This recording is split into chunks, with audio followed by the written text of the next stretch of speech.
Bienvenidos a Milenio Mercados en Perspectiva, aquí como todas las semanas con el licenciado Jorge Gordillo, director de Estudios Económicos de Cibanco, y su servidor Manuel Somoza para hablar de temas económico-financieros en México y en el mundo. Inicio esta charla primero dando el resultado de los mercados en la semana, de los mercados bursátiles. Todos estuvieron, con excepción de México, francamente bien. En Europa el crecimiento fue modesto, 0,68, igual que en el Dow Jones. Sin embargo, el Standard & Poor's creció casi 2% y Nasdaq 4%. Son índices que habían iniciado el año con cifras perdedoras y alcanzaron máximos históricos en la propia semana. En cambio, la Bolsa Mexicana de Valores, que tuvo un magnífico inicio, bueno, pues perdió casi 4%, el 3.86. La bolsa japonesa avanza en forma moderada, 0.40, y Shanghai, 1.33%. El peso estuvo prácticamente tablas. A lo largo de la semana vio su mejor cotización desde marzo, llegando a 18.60, 18.59. Sin embargo, el viernes perdió terreno y se empezó a ubicar arriba de los 19.85. Pero bueno, esto fue lo que sucedió en los mercados. Las causas fueron muchas, hubo mucha volatilidad y para eso está aquí también el señor Gordillo, que nos va a platicar de ello. Jorge, adelante, por favor.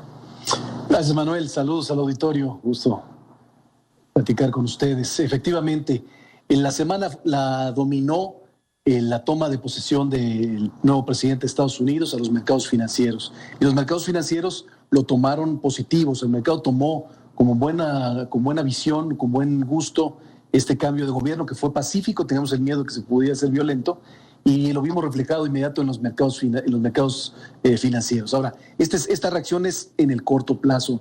No sabemos cuál va a ser su desempeño de los demócratas de cara a cómo vayan a mover los impuestos o la economía cuando las cosas ya mejoren.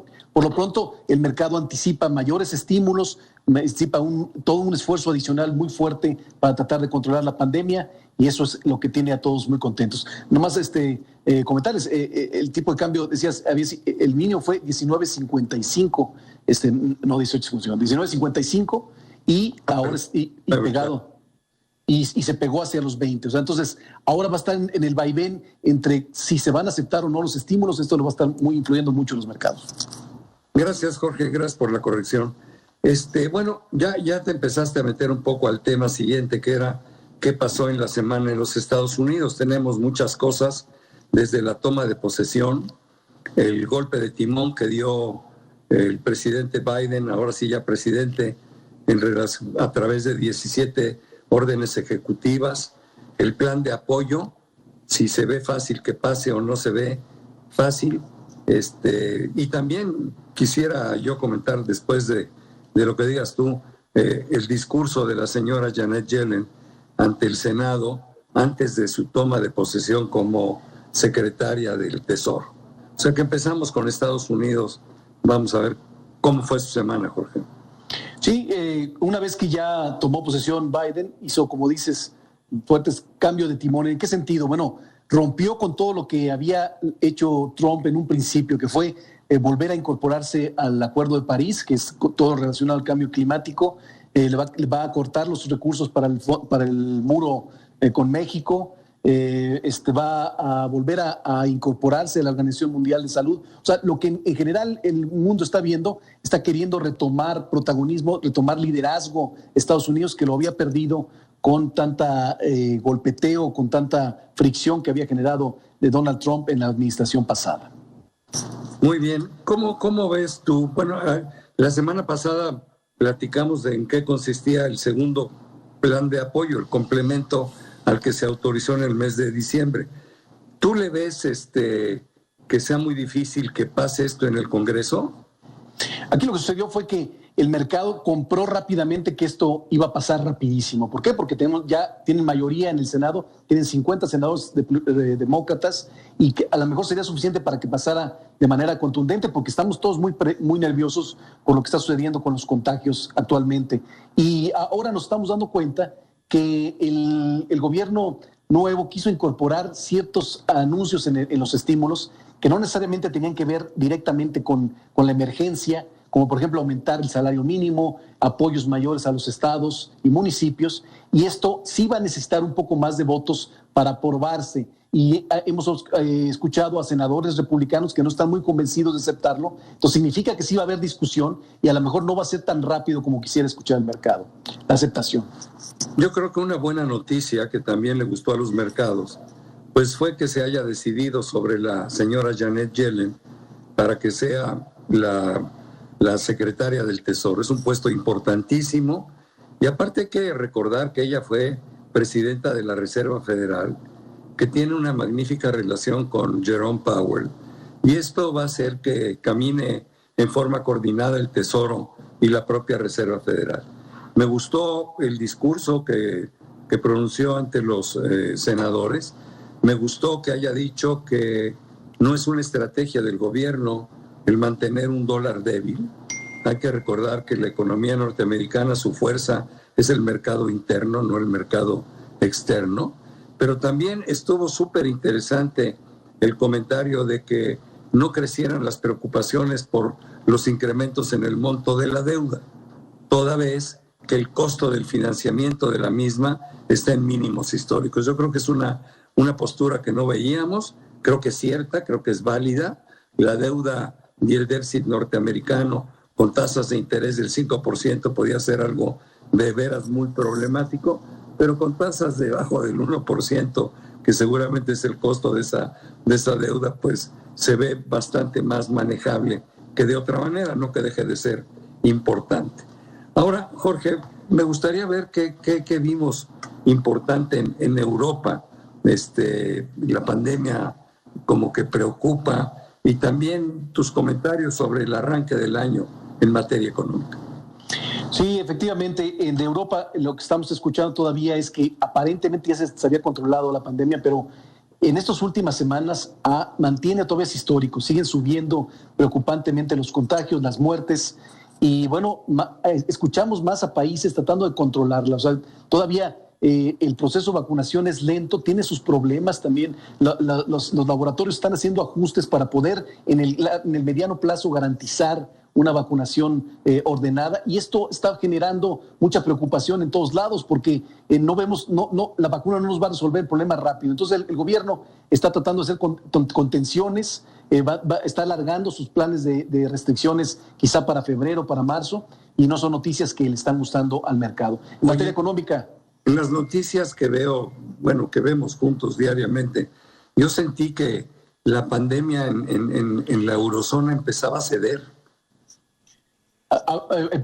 Parecía que empezaba a ceder ya a principio de enero, pero estamos viendo otra vez un rebrote, un ligero aumento que le está a todos preocupando.